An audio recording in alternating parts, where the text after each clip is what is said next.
Hello, in this video I'm gonna show you how to record your screen on HONOR MagicBook.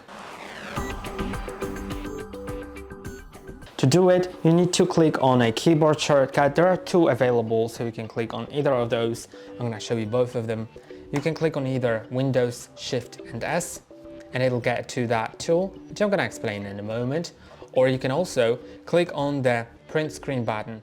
In the German layout, it looks like this. It says Druck, but in most layouts, it'll say print screen.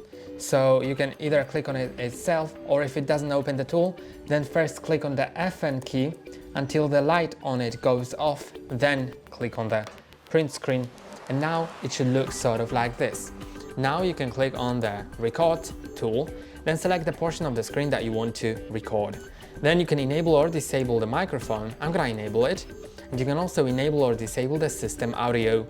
Now you can start, and it'll start counting down from 3 after you allow it access to the microphone if you have enabled it.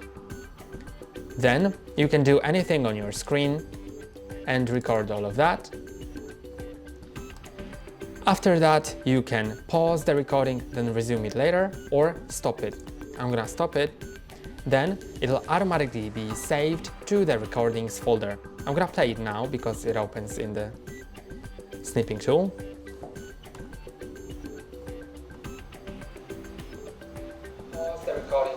And yes, I can see that the microphone works. And let's go to the File Explorer. I'm gonna show you where it's located in the videos and screen recordings, and it's here. So that's all for today. Don't forget to like and subscribe. See you next time.